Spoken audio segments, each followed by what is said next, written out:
Welcome you all for direct taxation session 3. So before starting with session 3, we will recall few things about what are the things we had discussed in the previous session. So what are the things we had discussed in the previous session? So we had discussed regarding the basic concepts in the previous session. What are those? Assessment year, previous year, uniform previous year, exception to general rule of previous year, person, assessee, deemed assessee, assessee in default, income. So these are the things we had discussed in the previous session. So hope you are clear with this previous session topics. So now we will move on to session 3, that is today's contents. What I will be discussing are capital receipts versus revenue receipts, capital expenditure versus revenue expenditure, basis of charge, charge of income tax, section 4, rate of taxes, gross total income, total income. So these are the things we will be discussing in today's session, which is very essential really from viewpoint of your solving the problems. These things you need to remember, or you should summarize, or should you memorize, or you should learn these things. So here first thing I will move on to capital receipt versus revenue receipt. So what do you mean by capital receipt here? So capital receipts are those incomes which will be received by the company which is non-recurring in nature, means it will not be repetitively happening. So it will be forming your financial as well as investment activities other than your operating activities, right? So here capital receipts are the income received by the company which will be in nature of non-recurring. So where either it will be reducing the assets or either it will be increasing the liability. So where related to this capital receipts, how it will be generated, or the sources of generation of this capital receipts will be either issue of shares, issue of debentures, loan, what you take it from bank, it might be government grants, it might be insurance claim, like that. So this is what your capital receipt means. Next thing is revenue receipt. So what do you mean by revenue receipt here? So revenue receipt in the sense it will be arising through your core business activities. So which will be running through your day-to-day business operations. So which will be said as your receipts that you will be getting from your day-to-day normal business operations.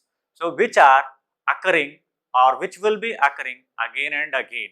So means it is said as repetitive in nature or recurring in nature. So normally business transactions means what are the business transactions day to day that happens? It will be, for example, the sale of inventory you make. So that is a repetitive activity what you consider. Service rendered what will be, or anything like discounts what you will be receiving from your creditors, or it might be from suppliers. It will be said as your revenue receipt. Or in case of if you are selling any waste materials or any scrap, so that will also be said as your revenue receipt. So this is what capital receipt and revenue receipt. So now you are clear with the definition about capital receipt and revenue receipt. Next we will look into the comparison of these both, how they are related or how they are unrelated. So based on meaning, if you make the comparison, means here your capital receipts will be generated based on the investments or the financial activities that will be related to your business. Whereas your revenue receipts are the incomes that are generated based on your day-to-day operations or day-to-day business activities. Next is in terms of nature, where capital receipts are said as non-recurring in nature, whereas your revenue receipts are said as recurring in nature. Next thing is in terms of term, or which is also said as duration. If you say that, where your capital receipt will be for longer term or longer period, whereas your revenue receipt will be for your shorter term or short period. Next thing is where this capital receipts as well as your revenue receipts will be depicted in your financial statements. So where your capital receipts will be projected or will be depicted in your balance sheet, whereas your revenue receipts will be depicted or will be projected in your income statement. Next thing is in terms of receiving of your exchange, in the sense where your capital receipt will be said as your source of income, where revenue receipt will be said as your income. Next thing is based on the validity of the asset or the liability, where capital asset will be saying or will be doing what it does is it either it will decrease the value of the assets or increase the value of liability. This will be the capital receipt what it will be doing, whereas your revenue receipt either it will increase or decrease the value of your assets or liabilities. So these are the comparison what we make based on the meaning, based on the nature, based on the term, based on where it will be depicted in your financial statement, based on the received in exchange, and based on the value of asset as well as liability. Next, moving on to the difference between capital receipts and revenue receipts. So where again it will be similar to your what we discussed related based on the comparisons. So here if they ask you write the difference between capital receipts versus revenue receipts. So what you can do, you can chart it out. So first thing, so what capital receipts does? It is generated through your investments or the financial activities are capital receipts, whereas your revenue receipts will be generated through your operational activities, that is your day-to-day business operations will be projecting your revenue receipt. Next thing, capital receipts do not occur frequently, means they are non-recurring in nature. Next thing, revenue receipts do not occur again and again, means one activity will not be repeated, but the business activity will be occurring again and again. So that is the difference. Next thing is, what is the benefit you will be getting out of this capital receipt? In the sense, it will be enjoyed for many number of years or for more number of years, where your revenue receipt will be with respect to that particular year or that particular current year you will be enjoying the benefit.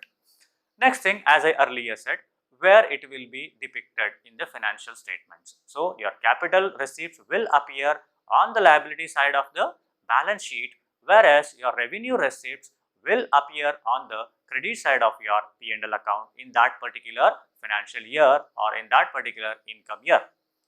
Next thing is, capital receipts, if it is received in exchange, means it will be said as source of income, whereas your revenue receipt it will be said as receipt of substitution, means it will be a substitution for your income.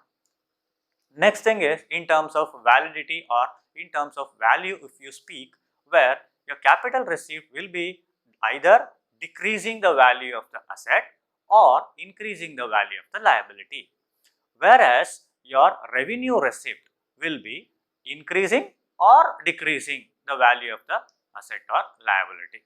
So now hope you are clear with this capital expenditure.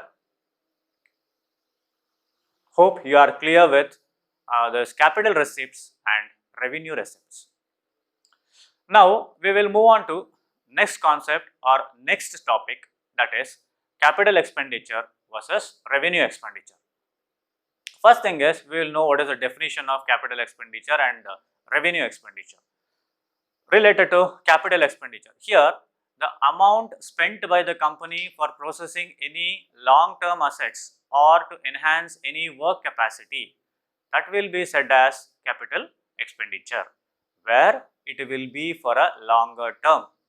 Means the organization will be making the investments in their capital assets for a longer period or longer term, where they get the financial gain for many number of years out of that.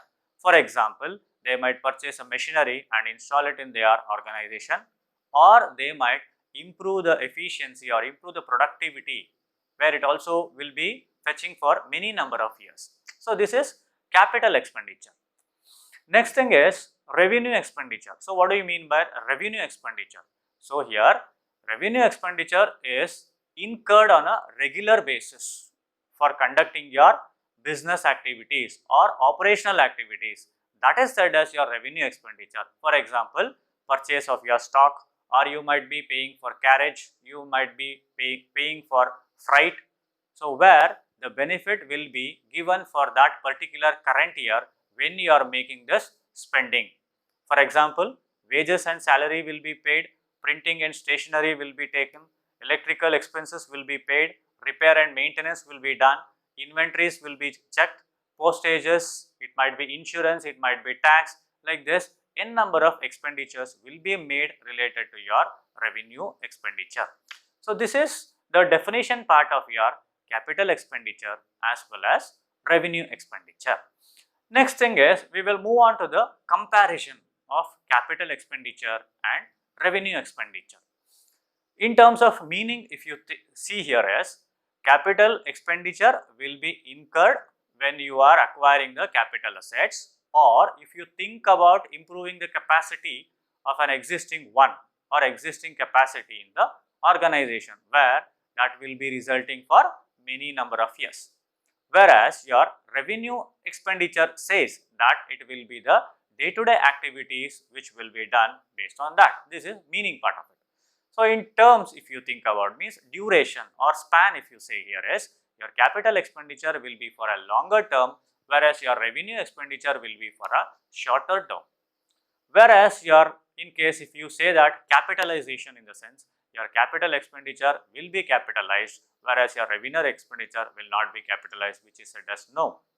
Next, where these things will be projected, or where these two aspects will be depicted in your financial statements, where income statement and balance statement will be showing your capital expenditure what you have done, whereas your revenue expenditure will be depicted in your income statement.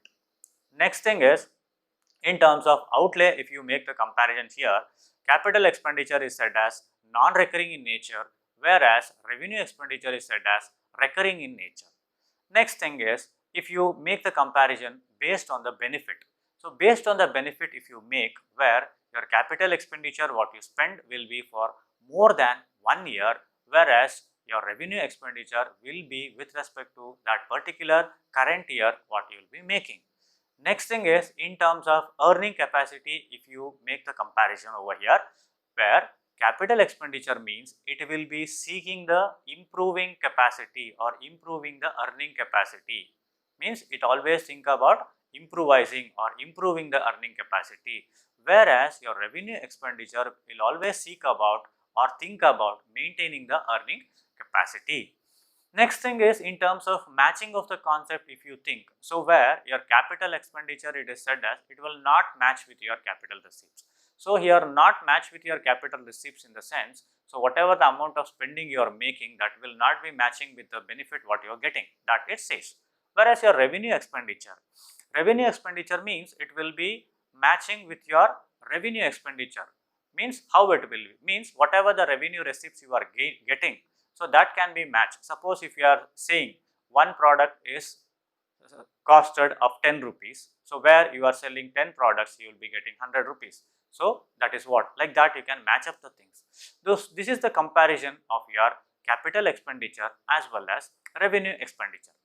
Next thing is, we will move on to difference between capital expenditure and revenue expenditure.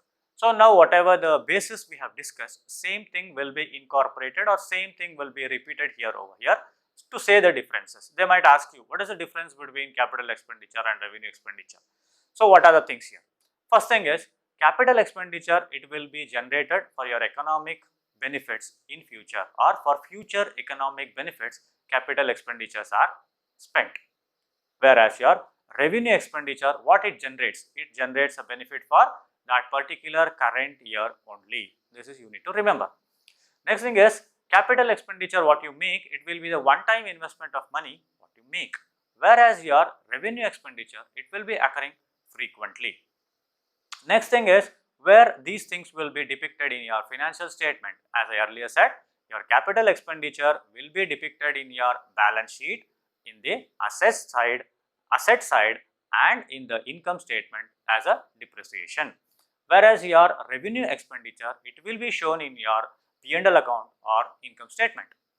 Next thing is, in terms of capital expenditure will be said as your long-term expenditure, whereas your revenue expenditure will be said as your short term expenditure what you make. Next thing is capital expenditure will be attempting to improve the capacity of that particular organization or that particular entity, whereas your revenue expenditure will be having an objective or will be aiming at maintaining, means here maintenance will be taken care of your earning capacity of the company. Next thing, does your capital receipts match? Here we say that no, capital expenditure is not matched with your capital receipts, whereas even in your revenue expenditure which is matched with the revenue receipts. So this is what the difference between capital expenditure and revenue expenditure. Now hope you are clear with what is capital receipts, what is revenue receipts, and what is capital expenditure, what is revenue expenditure, right? Next thing is we will move on to the next concept, that is basis of charge. So what do you mean by this basis of charge? So here basis of charge in the sense, as an individual I have to pay the tax for the government. So on what basis or on what provisions or on what criteria I have to pay the tax? We need to know that, right? So we say that basis of charge. So where the income what you earn, that will be defined either based on the accrual basis or receipt basis, or sometimes even also there will be based on the variations of your accounting method what you have adopted. So based on this we will be charging the tax on that particular income what you earn. So suppose if I am an individual, I am getting a salary. So towards the salary, what is the amount of charges that will be applicable? If I earn 10 lakh, what is the tax I need to pay? If I earn 5 lakh, what is the amount of tax I need to pay to the government? So this will be discussed, what are the charges or what are the slab rates, that I will be discussing further. So here we come across 5 heads of income where that becomes a base, means as an individual I can earn the income in 5 ways or 5 heads. Which are those? One is salary income, another one is income from house property, income from capital gain, profit and gains of business or profession, income from other sources. These are the 5 ways or 5 sources or 5 heads of income where I can generate the income on which charges will be made. So we say that basis of charge. So basis of charge, on what basis it will be made? Means basis means here either it will be on a receipt basis or either it will be on a accrual basis. So you need to know what is receipt basis, what is accrual basis. So you know about cash transactions. In cash transactions what happens? You will pay the cash, you will take the goods, right?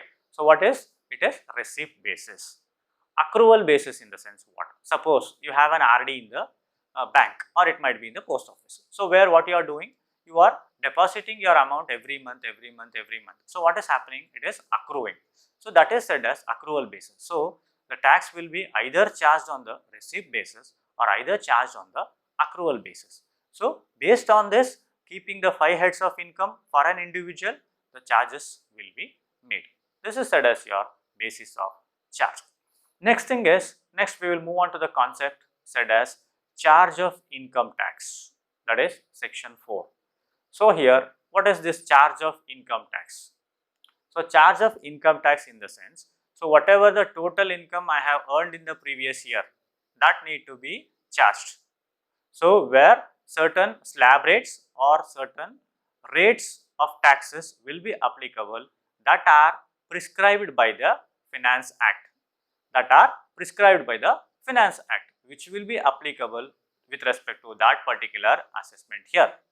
So that will be said as your charges of income tax. I repeat again, as per your section 4, where the total income what I earn in the previous year or what a person earn in the previous year will be charged to income tax based on the specific rates that are prescribed by the Financial Act, that is applicable with respect to that particular assessment here.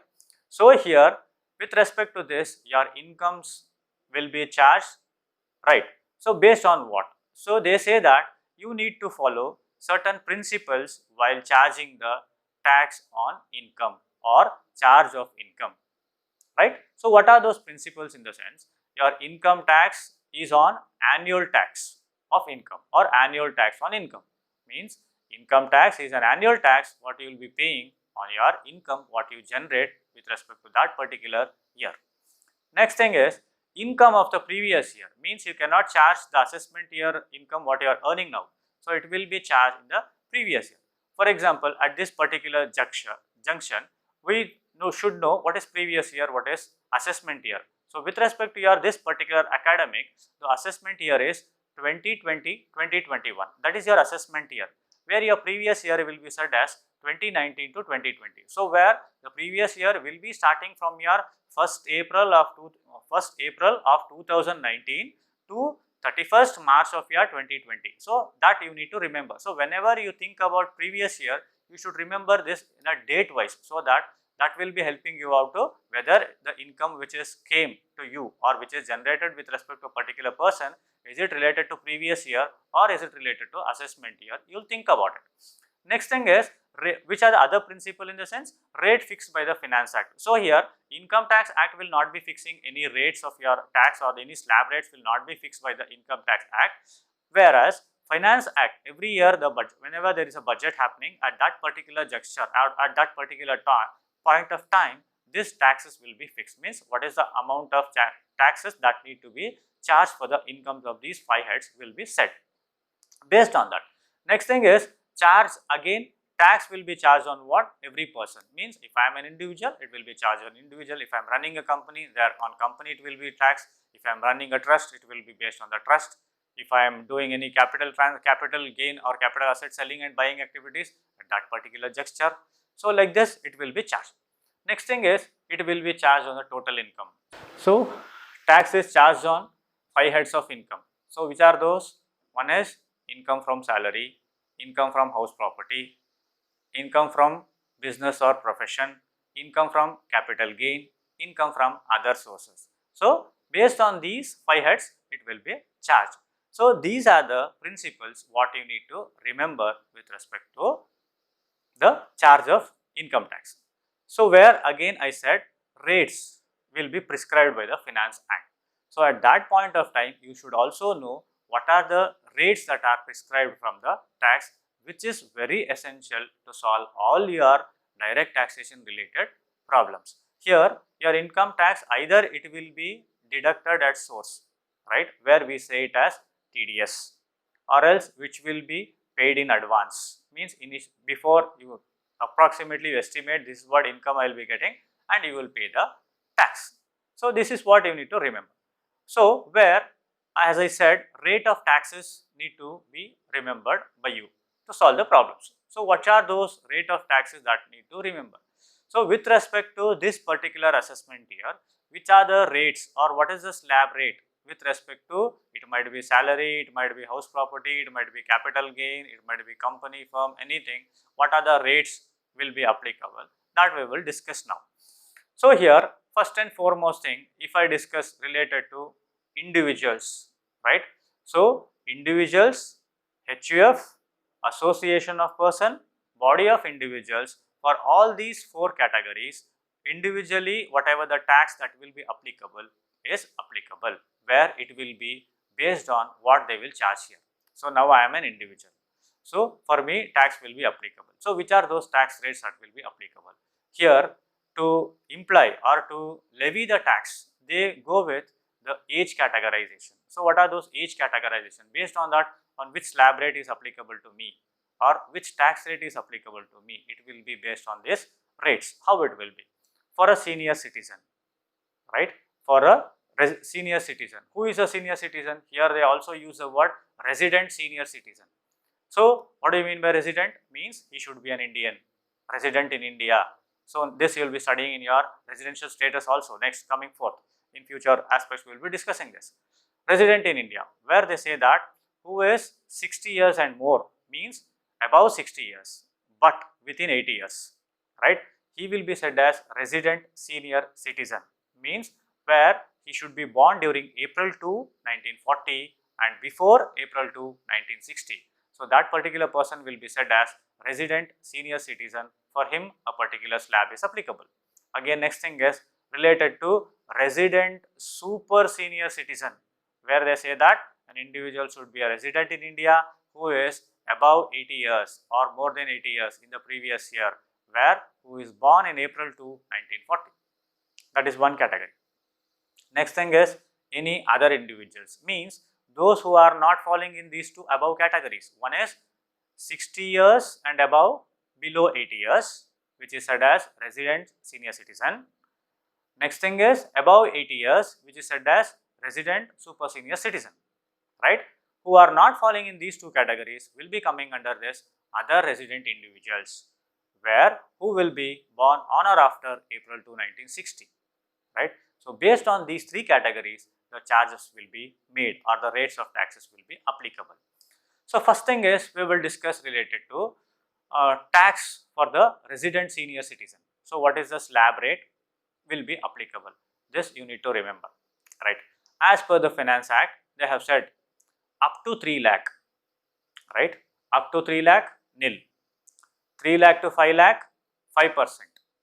5 lakh to 10 lakh, 20%. 10 lakh to 50 lakh, 30%. 5 lakh to 1 CR or 1 crore, 30%. 1 crore to 2 crore, 30%. Again 2 crore to 5 crore, 30%. Above 5 crore, 30%.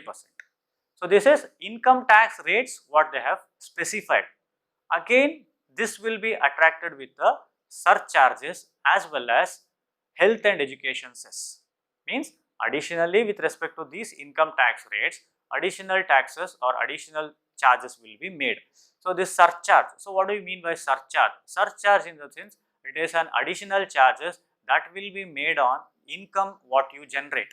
Means based on the income rate, your income will be calculated. On that particular income tax what you need to pay, based on that surcharge will be applicable, as well as educational as well as health cess will be applicable. So, which are those things? As I earlier said, up to 3 lakh till 50 lakh, right? There won't be any surcharge applicable, but there will be applicability of your education as well as health cess, that is 4% on your income tax. After your 50 lakh, after it crosses 50 lakh and it is coming up to 1 crore. So, at that particular juncture, it will be 10% of your income tax that will be surcharged, 4% will be your health and education cess. Again moving on, 1 crore to 2 crore, 15% is the surcharge, 4% is the HEC, we will call it health education cess, health and education cess. Next thing is 2 crore to 5 crore, it is 25% of your income tax as well as 4% will be the cess. Again 5 crore and above, it will be 37% of income tax and 4% will be the surcharge, health cess, health and education cess. So, this is related to senior citizen who is above 60 years and below 80 years. Next, we will move on to resident super senior citizen, resident super senior citizen. So, here resident in India who is 80 years and above, means who will be said as 80 years or 80 plus years. So, based on that, so what is the income slab rate applicable for him? Here they say that up to 5 lakh. So, the difference if you see, previously it was up to 3 lakh. Now, for him, for super senior citizen, it is up to 5 lakh. So, up to 5 lakh, nil tax rate, nil surcharge, nil cess. Next is 5 lakh to 10 lakh, 20% of the tax, nil surcharge, 4% cess. Next thing, 10 lakh to 50 lakh, it is 30% income tax, nil surcharge, 4% of cess. Next thing, 50 lakh to 1 crore, 30% of tax, 10% of surcharge, 4% of your cess. Next thing, 2 crore to 5 crore, 30% of your tax, 25% of income tax, 4% of your cess. Next thing is 5 crore, it will be 30%, 37% of your surcharge, 4%. This is with respect to super senior citizen, means based on the thing there is a variation in your slab rates. Again, it will next we will move on to the slab rate related to other individuals. So, which other individuals in the sense here, it might be an individual, it might be an HUF, it might be an association of person, it might be a body of individuals, it might be an artificial judicial person, in the sense example universities, they are said as artificial judicial person. So what is the slab rate or what is the tax rate that is applicable for the individuals who are in this category? That is up to 2.5 lakh. So nil, tax return is nil, tax rates are nil, surcharge is nil, education cess is nil. Next thing, 2 lakh to 5 lakh, it will be 5%, nil surcharge, 4% of your cess. Next, 5 lakh to 10 lakh, income tax will be 20%, nil surcharge, 4% of the tax. Next, 10 lakh to 50 lakh, it will be 30%, nil surcharge, 4% of your cess. Next, 50 lakh to 1 crore, it will be 30%, 10% surcharge, 4% education cess, health and education cess. 1 crore to 2 crore, 30% will be the tax rate, 15% will be the surcharge, 4% will be the cess. 2 crore to 5 crore, 30% will be the tax, 25% will be the surcharge, 4% will be the income tax. Above 5 crore or 5 crore, it will be 30% will be the income tax rate, 37% will be the surcharge, 4% will be the cess, education as well as health cess. So these are the three categories where based on this for the individuals taxes will be applicable, means as an individual what it is applicable. And also you should remember few things over here where we come across rebate under section 87A, which will be given to a resident individual, where they say that if your income is not exceeding 5 lakh per annum, means if I won't earn 5 lakh per annum, I can avail the rebate under section 87A, where it will be deducted from your income tax before education cess is calculated, right?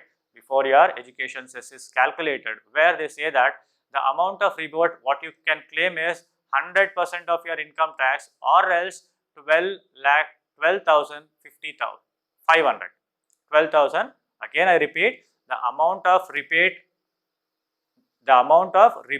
is 10% of your income tax or rupees 12,500, whichever is less.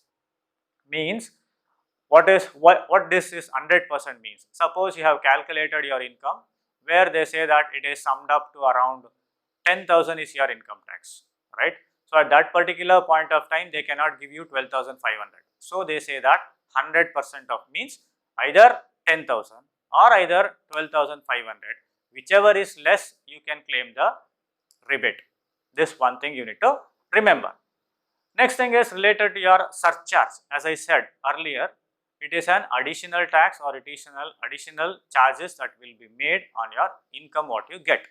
So here surcharge is 10% of your income tax for your income, right? Where if it is not crossing 50 lakh, but if it is crossing 1 crore, right? So that is what. So previously we had discussed related to 1 crore to 2 crore, what is the percentage? 15%. 2 crore to 5 crore, 25%. Above that, 5 crore and above, it will be 37%. These are the things with respect to all the three categories. We discussed the surcharges. And also you need to remember health and education cess, it is 4% common all the heads. Again also you should also know about alternative minimum tax, where we will be reading this concept in depth in your 6th chapter. So where they say that for any non-corporate, he cannot pay less than 18.5% of tax plus surcharge plus health and education cess. These things you need to remember with respect to rate of taxes related to individuals. Next thing is what will be the rate of tax that will be applicable to the firm. With respect to this assessment year 2021, a firm is taxable at a flat rate of 30%. Means there is no slab as such. So whatever the income you earn, 30% is a fixed rate of tax that will be applied. So where they say that, again here for this also they should charge the surcharges, right? So where they say that 12% of your income tax, at which point of time, if your income means, that is if your net income exceeds rupees 1 crore, means in the particular previous year, if your firm's income is exceeding 1 crore, at that point of time you need to pay 12% of your surcharge or 12% of surcharge as a to the income tax authority, or else you need not pay, just pay 30% of your tax, that is done with it. Next thing is, again here also cess is applicable, that is 4% of your health and education cess, it is applicable.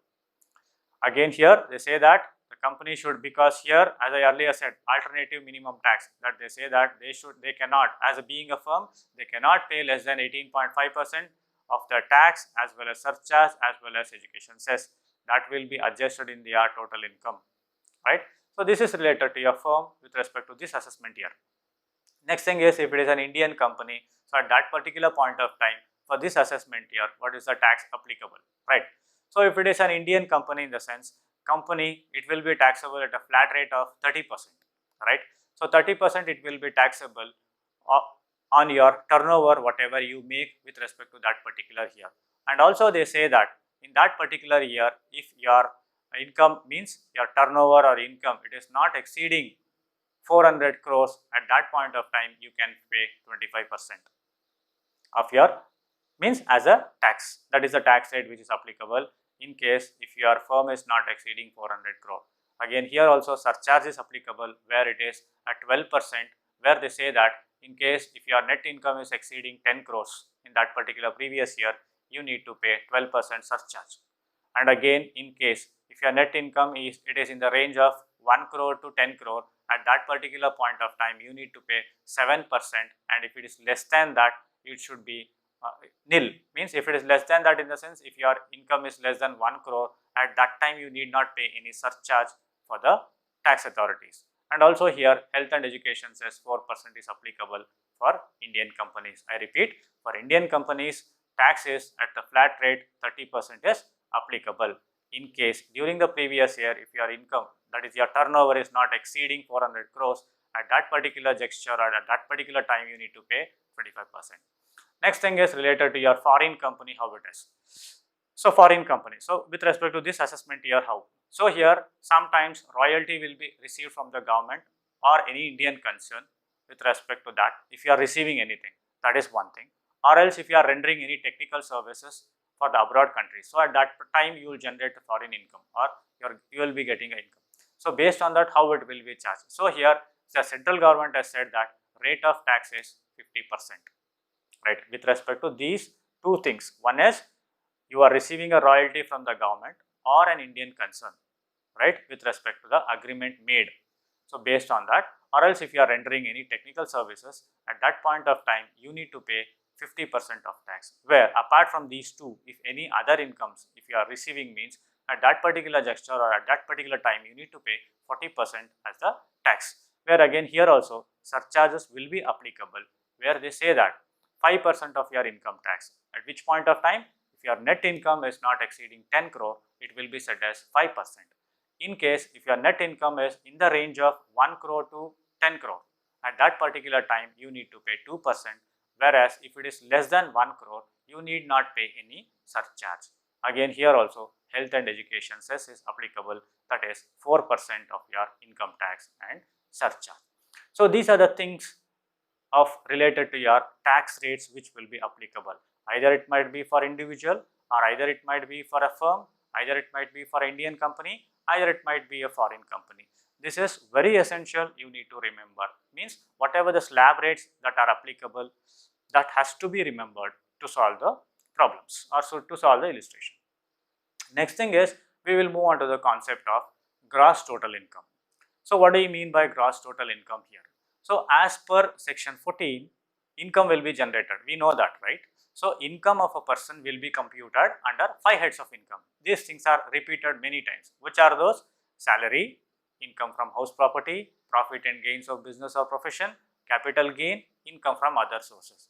So aggregate income means aggregate of your income from all these sources or all these heads of income will be termed as your gross total income. If you put across this in other words, if you are saying, means, so gross total income means the total income that will be computed in accordance with the Income Tax Act as well as the Finance Act, whatever the tax rates are applicable, before giving any deductions under section 80C to 80U. So at that particular time, whatever the income that is accumulated or whatever the income that is aggregated, that will be said as your gross total income. Means as an individual, you might be getting salary income, you might be getting house property income, you might be running your business, or it might be for the profession, anything like that, or else it might be through your capital gain, it might be through income from other sources. Out of these 5 heads, when you generate the incomes, all those will be aggregated and it will be said as your gross total income. Some might be getting only salary, some might be getting income from 3 heads, some might be getting income from all the 5 heads. It depends on an individual, right? So based on that, aggregation of all these total 5 heads of income will be said as your gross total income. Next thing is moving on to total income. So what do you mean by total income? So you are aware about that gross total income means aggregate of your 5 heads of income. So here total income in the sense whatever the assessee is getting a gross total income, that gross total income will be reduced by the amount which are permissible by the authority under section 80C to 80U, means deductions will be given, or permissible deductions it will be said as. Permissible deductions under section 80C to 80U will be provided to an individuals, where that will be means after deducting the tax, means whatever the deductions you are claiming under 80C to 80U, remaining amount what it remains, that will be said as your total income or net income. Clear? So here again this is very essential, because we will be solving the problems based on gross total income, calculation of total income, like this problems will be solved. So you need to remember all the concepts which we had discussed today, that is it might be capital receipt, revenue receipt, capital gain, capital expenditure, revenue expenditure, and all the 5 heads of incomes, tax rates, all those things you need to remember. These are very essential as well as very important from your complete direct taxation subject. So thank you all.